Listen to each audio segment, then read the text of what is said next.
Hey, it's Birdman, and hey, we're back hanging out here at White Mountain Entertainment with Lanny. How are you doing? I'm doing great. Yeah, so this is new and exciting, right? I guess it's something. So we're hanging out in the headquarters. I think this is where everything happens. This is my bedroom. Yeah, There's your bedroom, I live here. scheduling, all that. So when you walk in here at Village 8 and you see the little counter where you normally purchase tickets, there's this little screened room back here.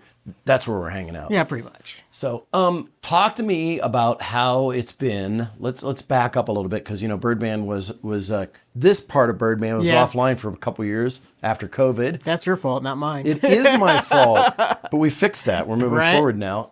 And you've recovered from COVID.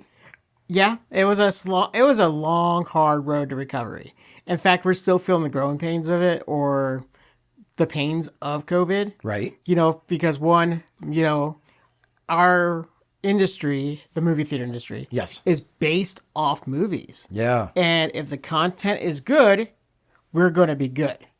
If the content is weak, we are going to struggle. Yeah. And then sacrifice has to be made and, all that fun stuff. So we worked our way through some movies that, were controversial, a lot of excitement. Oh, I had to play everything I get my hands on. Exactly. Because there was no new content. And in the future, I want to talk about, Tom Cruise. Tom Cruise seems to be the guy. He's going to get a special Academy Award. Yes. Love him, hate him. Some people all I can think about is him jumping up on a couch with Oprah. But, dude, action, seriously, serious movie maker. I mean, He's it. Yeah, he's on everything. I mean, if you want to talk offbeat roles, he played in Tropic Thunder. Yep. Has Rex Grossman. I mean, I didn't know I didn't know Tom Cruise was in that movie. Right. Until the credits rolled. And then oh, that's Tom Cruise. Right.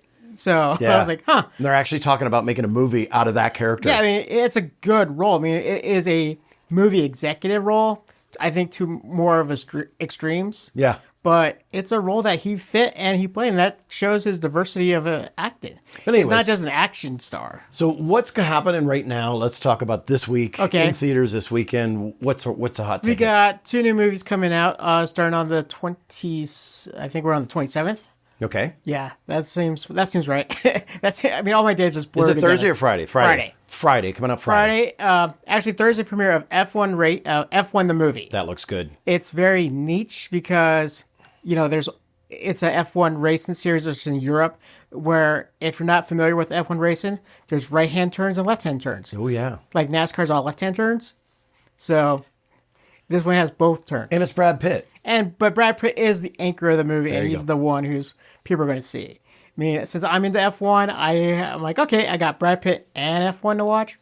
Seems like a good play. Good to go. And then Megan 2.0. Dude, I've seen the trailers for Megan. So Megan was one of those movies that I think caught people off guard because it was like this creepy, you kind of want to cheer for her kind of crazy android thing. It had that Chucky kind of vibe, but then it went in a little different direction. This second movie just looks brilliant. Well, we'll soon find out. I mean, it doesn't start till Friday. Unfortunately, we couldn't get a premiere for it. So oh no, it's okay. We had to stick with F1 racing, and how premieres are done usually.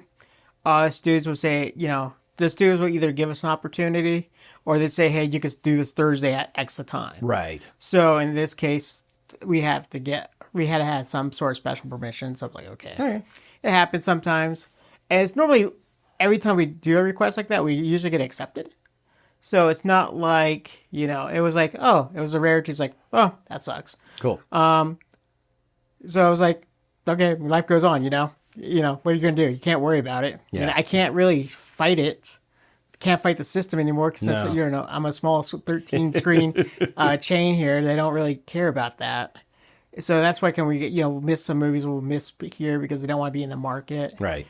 And our markets really, we can't pull from anything. Right. We can't pull from Flagstaff. We can't pull from Phoenix. We can't pull from Albuquerque. No, it's all locals or somebody that happens to be hanging out and goes, let's go to a movie. Our market really is like from Williams to a little bit in Gallup, not too much.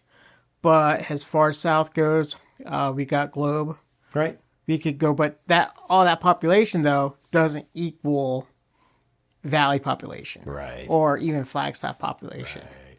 But that's a whole different matter right there. So talk to me about some of the upgrades you've made in the last couple of years. Well, there really wasn't any because everything was save the theater. Oh, yeah, right. You know, I mean, everything. Like, right before the pandemic, I had a lot of... we actually had expansion plans. Right. To Snowflake. Oh, wow. They were actually on paper. Deals were about to be signed. And then COVID hit. Dun, dun, dun. And then money was then diverted to that. Okay. We finally got seats done in Village. Not quite 100% yet because that parts were lost. Right.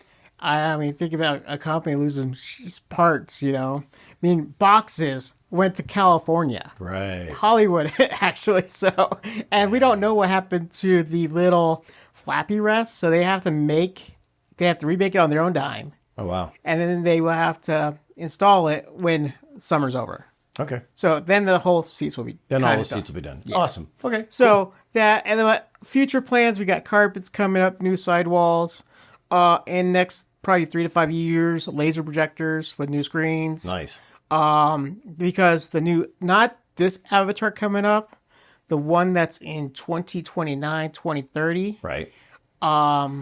That one, Cameron and Disney Studios are requiring laser projectors. Yeah. So might as well do sound as well. So much like THX did way back when they re-released Star Wars. Yeah. And then, of course, DTS did it with the release of Jurassic Park. So, right. So, which is my favorite franchise, by the way. THX and all that fun stuff are badges, or basically you pay for it. Right. So, I mean, if you have the equipment, but you didn't get it tagged. You just didn't certify it? You didn't certify it. You still were eligible for the movie. Right. Good. So, okay. You know, but laser projector is going to be a requirement. But they're going to give us about 5 years to get that all sorted out. Cool. And that is a multi-million-dollar loan. Awesome. And as much as I like to pay everything cash, yeah, that one's not going to happen. That one has to be. So I'm trying to think of what I could put into this, so I could just make it worth my while. Yeah. You know. Final note. Okay. All the cool things that you get. Now, we don't get the AMC special popcorn things or the magic, but you get some really cool stuff here. Now, let's put the AMC and the Regal stuff in a little bit in perspective. Okay, good. They all use the same company. Oh. So even though it says exclusive, yes, unless it's like, okay, the Galactus bucket, for example. Yes. You know, and that's AMC, Regal will have it, I will have it. Oh, okay. Because it's from the same company. Right.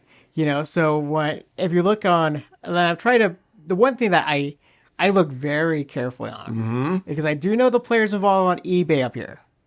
So if I see my product on eBay, I will have to limit sales on those. There you go. Good for you. So let's not go crazy. You know, like one per person's fine right now. We don't have to say it. Mine are all in my kids' bedrooms or in the swimming pool outside. Right, but if I see, that's why I'm going to try not to. That's why we don't sell it early. Right. We wait till the movie starts. Yeah. And then, you know, the people who bought tickets will get first crack at it. And just so you folks know, so you know, I'm going to tell you right now, he won't even give me it ahead of time. No. So, I had to wait till Lilo and Stitch. He goes, nope, it opens at this time. Okay. Yeah. Everyone is fair shake on this. That's fair enough. I love that. That's actually, I respect that. If tickets go on sale let's say we let movie starts at 3. Right. We let people in 2. Right. Those people in line typically will get the first, crack at it because they actually bought the ticket and go in. Right. They bought the ticket. And then anyone who wants to walk in, I'll give them about 2:30, 2:45, we'll start opening up for the general public. Good for you. Yeah. Just because I want the people who get the tickets, who want to get the first dibs at it. To get the first dibs. Yeah. We're not going to have anything for Jurassic World, unfortunately. Ooh. We do have Superman. We have a Fantastic Four. There's some cool stuff for both of those. Yeah, I saw some of the Fantastic Four pre stuff. Yeah. We just got some in from Superman. We are going to go. I hate to break the bank on Zootopia and Five Nights at Freddy's. Right. But there's going to be some... They got some cool stuff, huh? There's going to be some cool stuff. Awesome. Okay. And it's not like I make we make a profit off everything we sell. I mean, we're not, non-profit here. Yeah. We're for profit. But what I try to do is not to make it, too expensive. Right. I look at my cost of goods and like, okay. And then what I just normally do is I just double it. Right. So if something costs $34, it's going to cost me about, shoot, I can't do math. No, you're not doing that. So No, it's like $16. Don't tell people. They don't understand profit. Don't do that. They'll get excited. I know, right? Well, it should be $16 and you sell it for $17. That doesn't work, folks. No. Just so you know. Yeah. And, and I hate to go to this, the thing about, that's another topic for another thing. So I'm not going to go there. But, I try to be as low as possible. Right. But there's some things I just cannot be. No. Because I still have to pay the same rent as the Valley.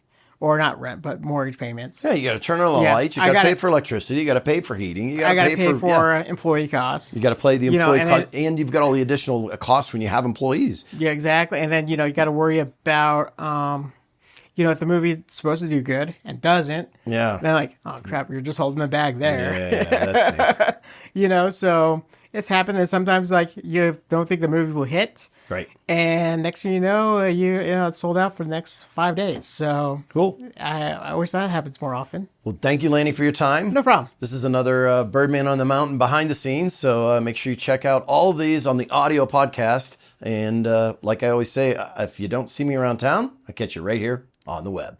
There you go.